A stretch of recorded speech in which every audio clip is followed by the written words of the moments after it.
Hello बच्चों, तो आज की इस वीडियो में मैं क्लास 10 की मैथमेटिक्स का चैप्टर नंबर 4 एक्सप्लेन करने वाला हूँ, जिसका नाम है क्वाड्रेटिक इक्वेशन। ठीक है, तो बहुत इंपॉर्टेंट चैप्टर है। इससे क्वेश्चंस पूछे जाते हैं आपके एग्जाम्स में, मतलब मेजर मार्क्स के क्वेश्चंस भी पूछे जा सकते हैं। तो बहुत ध्यान से देखने की जरूरत है, क्योंकि चैप्टर बहुत इंटरेस्टिंग है, बहुत आसान चैप्टर है और आपने छोटे क्लासेस से भी इसके बारे में पढ़ा हुआ है। मतलब फैक्टराइज करने की जरूरत पड़ती है, जो कि आपने 8th 7th में भी पढ़ा है। ठीक है, तो आपको चैप्टर का नाम अगर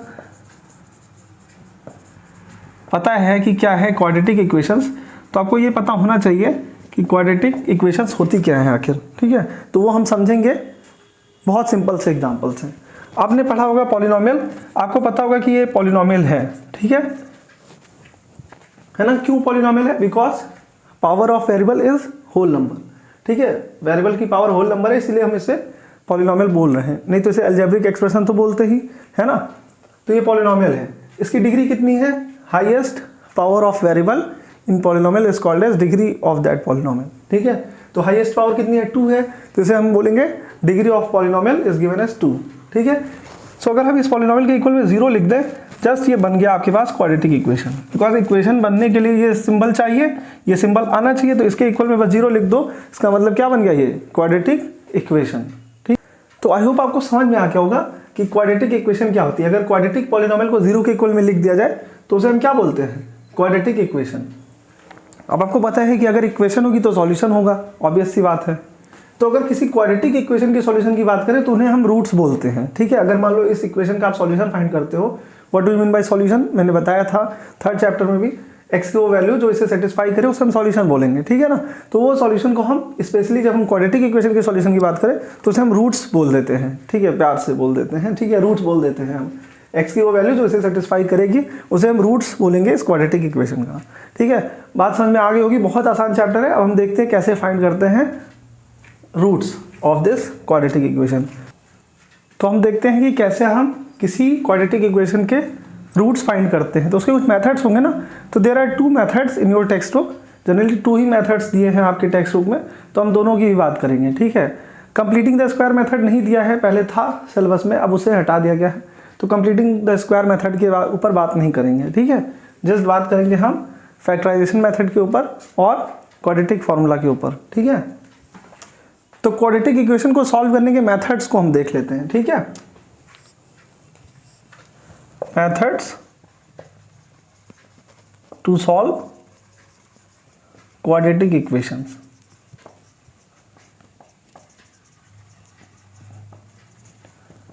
ठीक है, अभी हम जनरल फॉर्म के ऊपर भी बात कर लेंगे, बट पहले ये हम देख लेते हैं कैसे हम किसी क्वाड्रेटिक इक्वेशन को सॉल्व करते हैं। ठीक है, तो फर्स्ट मेथड हम देखते हैं फैक्टराइजेशन मेथड। पहला मेथड क्या है? Factorisation method.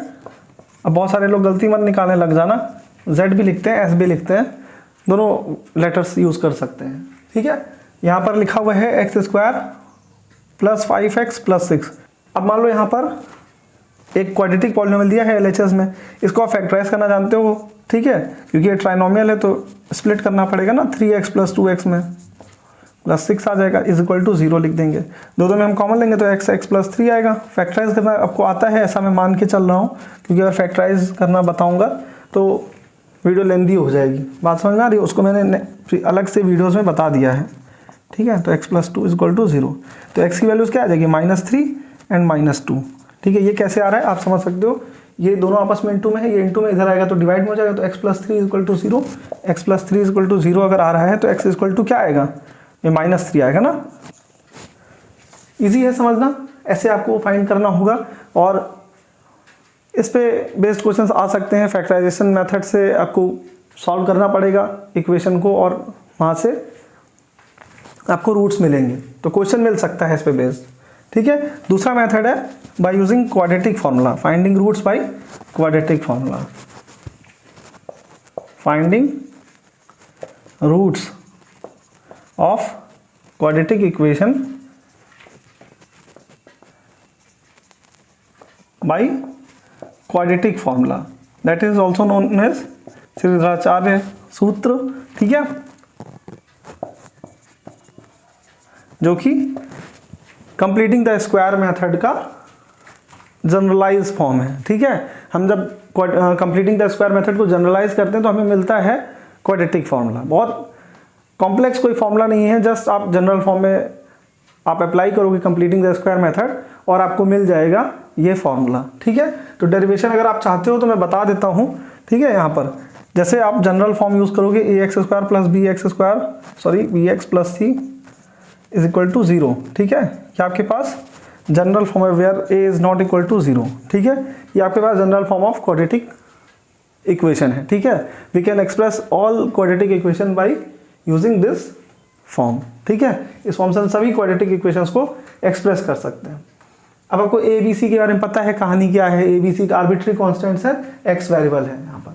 ठीक है, तो इसमें अगर हम कंप्लीटिंग द स्क्वायर मेथड लगाएं, because completing the square method आपके सिलेबस में नहीं है तो उसको सिखाने का कोई मतलब नहीं है। ठीक है, तो मैं यहाँ पर सिखा नहीं रहा हूँ कि कैसे कंप्लीटिंग द स्क्वायर मेथड लगाते हैं, बट अगर आपको डेरिवेशन जानना है तो आपको वो लगाना ही पड़ेगा। ठीक है, तो डेरिवेशन स्किप कर रहा हूँ मैं, आप खुद से करने की कोशिश कर सकते हो। ए से डिवाइड कर देना LHS एंड RHS में, और x के कोएफिशिएंट का हाफ करना और उसका स्क्वायर ऐड करना और सब्ट्रैक्ट करना, इससे आपका परफेक्ट स्क्वायर बन जाएगा और जब x की वैल्यू निकालोगे तो आपके पास आ जाएगी। ठीक है, तो आप सॉल्व कर सकते हो, आप डिराइव कर सकते हो। अगर आपको इंटरेस्ट है तो आप पूछोगे तो मैं बता दूंगा। वीडियो लेंथी ना हो इसलिए मैं नहीं बता रहा हूँ, और वो सिलेबस का पार्ट भी नहीं है इसलिए नहीं बता रहा हूँ। ठीक है, तो x की वैल्यूज आ जाएंगी इस तरह से -b plus minus under root of b² - 4ac। ठीक है, अपॉन 2a। ठीक है, ये होता है आपका क्वाड्रेटिक फार्मूला। ठीक है, क्वाड्रेटिक फार्मूला से जब आपको बोला जाएगा, कंपल्सन दिया जाएगा कि रूट फाइंड करो, तो आपको यही लगाना पड़ेगा। ठीक है, तो ये होता है क्वाड्रेटिक फार्मूला। आपको समझना पड़ेगा कुछ और कॉन्सेप्ट। ठीक है, उससे भी बेस्ड क्वेश्चन पूछे जा सकते हैं, उससे बेस्ड क्वेश्चन MCQ में पूछे जाते हैं जनरली। ठीक है, तो ये कॉन्सेप्ट है नेचर ऑफ रूट्स का। ठीक है, नेचर ऑफ रूट्स क्या होता है? नेचर ऑफ रूट्स, जैसे जो रूट्स निकल रहे हैं वो कैसे होंगे, वो रियल होंगे, इमेजिनरी होंगे या इक्वल होंगे, ये हम जस्टिफाई कर सकते हैं with the help of an expression. ठीक है, किसी एक्सप्रेशन की मदद से हम कर सकते हैं, दिस एक्सप्रेशन की मदद से। इस एक्सप्रेशन की मदद से हम बता सकते हैं nature of roots.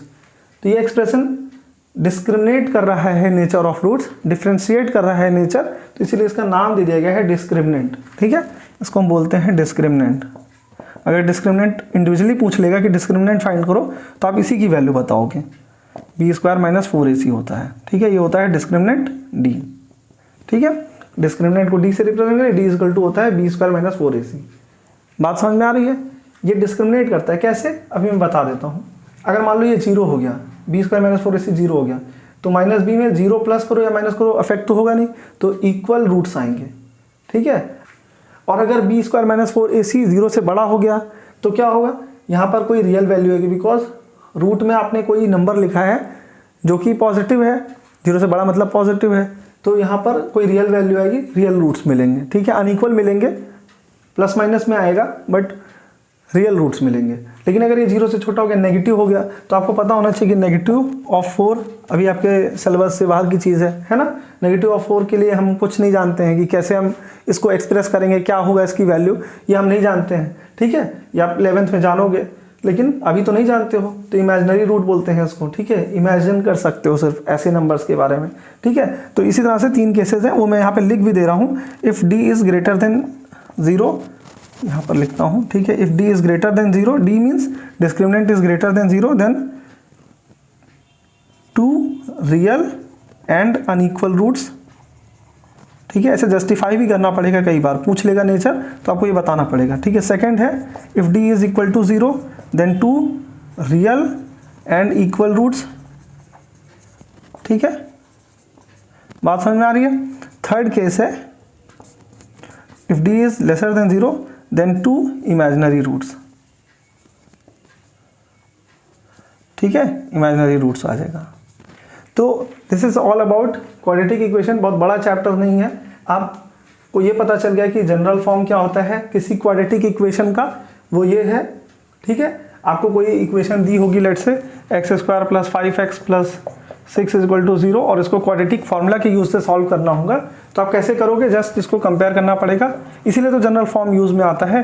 ax² + bx + c = 0 से कंपेयर करोगे, a b c की वैल्यू मिल जाएगी, ये कैसे मिल रही है आपको पता होना चाहिए ना, एक्स स्क्वायर का कोएफिशिएंट ए है, यहाँ पे एक्स स्क्वायर का कोएफिशिएंट कुछ नहीं, और जहाँ कुछ नहीं वहाँ 1 तो होता ही है, तो ए की वैल्यू 1 आ गई, एक्स का कोएफिशिएंट बी है, एक्स का कोएफिशिएंट 5 है तो B equal to 5, C constant term है, सी के इक्वल में हो गया 6।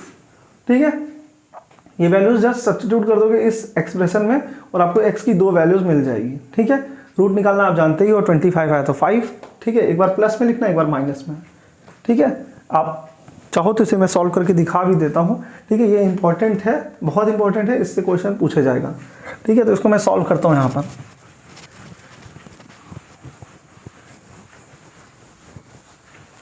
ठीक है, इसको मैं क्वाड्रेटिक फार्मूला की मदद से, अभी मैं फैक्टराइज करके तो सॉल्व कर ही दिया, आपको पता है -3 एंड -2 रूट्स आए थे इस इक्वेशन के। ठीक है, क्वाड्रेटिक फार्मूला से भी वही आएगा, चाहे तो आप देख लो, -b plus minus under root of b square minus 4ac upon 2 है। ठीक है, जस्ट सब्स्टिट्यूट करो, -b की जगह पर 5 लिखना है, plus minus under root of b की जगह पे 5 लिखा, 5 स्क्वायर माइनस 4 इंटू, ये बीच में इंटू का ही तो सिंबल होता है जब कुछ नहीं लगा तो 4 इंटू ए की जगह पर क्या लिखोगे 1 और c की जगह पर लिखोगे 6। ठीक है, तो ये हो गया अपॉन में 2 इंटू ए की जगह पर क्या लिखोगे 1।